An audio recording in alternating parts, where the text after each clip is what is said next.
Hey guys, this is Mark Goldberg from Mark Vlogs Watches with another exciting episode for you today, and we have some meat and potatoes to jump into. But before we do that, that's right, let's do the quick fist watch check. It's easy. You just sit there while I go.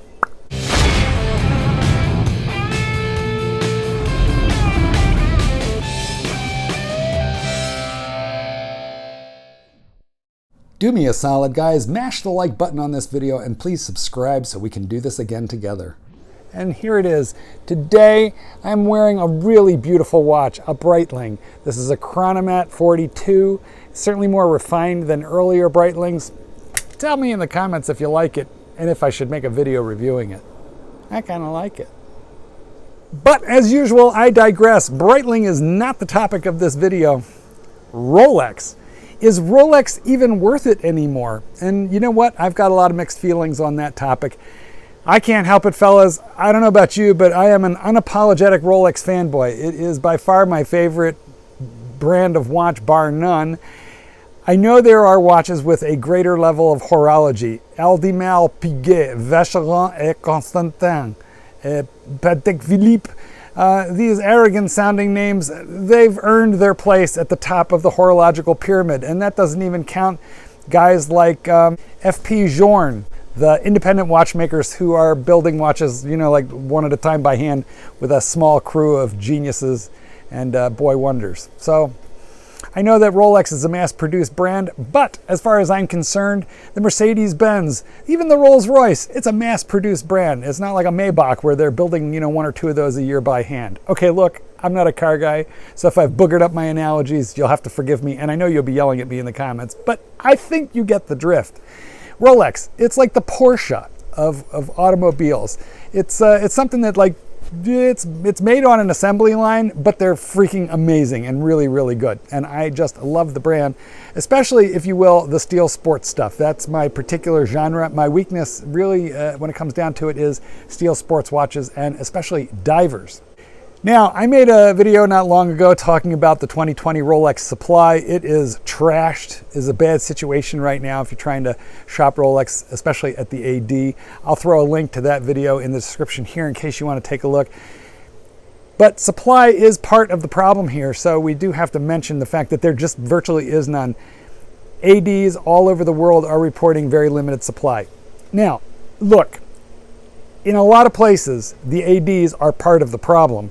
And we're going to talk about that in a very shortly upcoming video. But today, the question is, should you even be thinking about Rolex at this point in time? And I'll tell you what, it hurts me to say this, but I'm going to say you might really have to rethink at least the timing of Rolex acquisition at this point. Now, there's a couple of ifs, ands, or buts. So I am constantly hearing from readers who opened their chocolate bar and found the golden ticket. And by that I mean somebody who managed to get a Rolex Steel Sports, something desirable, out of the authorized dealer. So if you're one of those guys, please do tell me about it. But many more of us are having trouble acquiring from the AD what it is that we might want. So first, if you happen to be lucky enough to be able to get almost any Rolex out of the authorized dealer, okay, whether it is steel, whether it is bimetal, or whether it is gold, because surprisingly gold is flying off the shelves, as is platinum.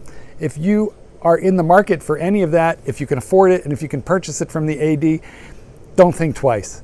A lot of people email me and say, hey, by the way, Mark, is it worth it for me to get a Milgauss or a Bluesy or a two-tone Datejust at this point in time? Don't even email me asking that, because the answer is, if you can get it from the AD, and if it says Rolex on there, provided it also doesn't say Cellini on there, if it just says Rolex on there, whatever it is, if you can buy it from the AD, buy it, okay? And the reason is that if you have to get it anywhere other than the AD, you're going to pay premiums ranging from reasonably stiff all the way up through ridiculous, crazy, and high. Okay. What about some of the discontinued stuff? Well, guys, right now, the all-steel Daytona without the ceramic bezel, this makes me sick because I had one, and I don't even want to tell you what I sold it for, but I'm seeing them for in the 20s right now on Chrono, and I didn't, let's just say I didn't even get half of that. But timing has never been my forte, I suppose. However, I did pretty well on my Batman. I bought it for $7,500 and sold it for not quite, but almost double that. So you win some, you lose some. On that one, I was a winner. I was very, very lucky to purchase a Hulk at retail from my AD. I am forever grateful to Brian over at James & Sons in Orland Park, an unabashed endorsement of that place, because those guys are so good and easy to deal with. But I will say, very, very few ADs, including them, I think have a whole lot of inventory at this time. So give them a call if you want, but I don't know what they got. Here's the key point I guess I want to make. If you're in the market for an LV, a discontinued Hulk, I paid, what was it, around $9,500 for it retail, and I'm seeing them now anywhere in the very high teens to the low 20s. I don't recommend you buy it right now. In all good conscience, I can't tell you to go spend $20, $22 on a Hulk. I think it might retrench a little bit when the market settles down. Similarly, I really, in all good conscience, can't tell you guys go pay anywhere between $35,000 and $38,000 for a steel Panda Daytona right now, because that may retrench a little bit when the market settles also. However, on the Panda Daytona, at least long term, if things continue the way they are looking, I believe that this time next year, guys, we're going to be looking at $45,000 to $50,000 for that watch with the premium included, which is incredible because it's under $14,000 MSRP. I've been on the wait list for it for a couple of years now, and I'm really hopeful that it comes along someday soon. But would I go, and I really want that watch, of course, but would I go into the secondary market and pay $35,000 for it? You know, I'm so sorry to say I would not. I would probably take the advice of my friend Mackenzie, and I would go out and I would be looking at AP instead of a Daytona if I was in the market to spend $35,000. It pains me to say this, and I think you can see that, because I think Rolex is by far my favorite brand. But you know, when we get into the realm of a Daytona costing $35,000, $40,000, $45,000, just no, yeah, no. Now, I'm going to end this with kind of like a good note, and that is, if you are a collector of Rolex, or just somebody who just tuned into this video accidentally because you're thinking about maybe trying to acquire a Rolex anytime soon, if you don't have the 40 millimeter Rolex Submariner, okay, reference number right here. If you don't have that one, it was discontinued, I don't know, something like about a year ago. But if you don't have that one, I think it's still a relative bargain, and I'm going to tell you why. First, the cost. You should be able to find that watch for somewhere in the $12,000 range, maybe $12,500 for a great example. If I were you, I would only buy it with box and papers, but you should be able to find it for that in the 12s, okay, maybe even the high 11s. Why do I say that that's a relative bargain? Well, that was a $9,000 watch, so its premium is $2,000 or $3,000. It's an incredibly popular model. It is the icon of the entire Rolex line. If you had to pick one watch that just sums up Rolex over the decades, it is the steel black dial Submariner. That's the one. Now, here's the thing.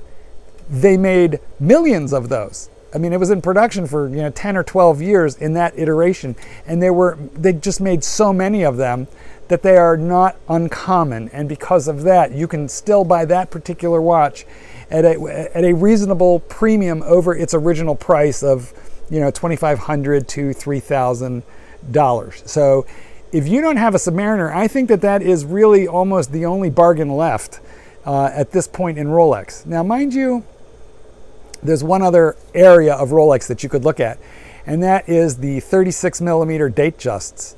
Gosh, I saw a 36 millimeter Datejust with the turnograph dial, which is to say it has kind of a bidirectional dive bezel on there. That's an oddball that they didn't make too many of. It was never terribly popular, and you can get that and it's bimetal, by the way, which is to say two-tone, got a bunch of gold on there. Beautiful Jubilee bracelet, and you should be able to find something like that in the, I don't know, $9,000 range, I would think. Anyway, we are now having to look very, very carefully at the Rolex range to find a bargain, but there are a couple of things left. In my opinion, the single best Rolex that you should be looking at now, if you don't already have one, is just the standard 40 millimeter ceramic black Rolex Submariner. That would be the one. Guys, what do you think? It's very irritating. We really want access to more Rolex watches right now. We're like a bunch of little kids who can't find G.I. Joe on the shelf, or Cabbage Patch Kids. Just reminds me of the run on Cabbage Patch Kids in the 80s. But here we are. What do you think? Has it soured you on the brand, or are you looking for, to poach some bargains on Rolex? Thanks for joining me. Don't forget that you need to subscribe to this channel. If you want to be my friend, I will be yours forever if you do. Let's do this again soon. Goldberg, peace out. Paint the sky.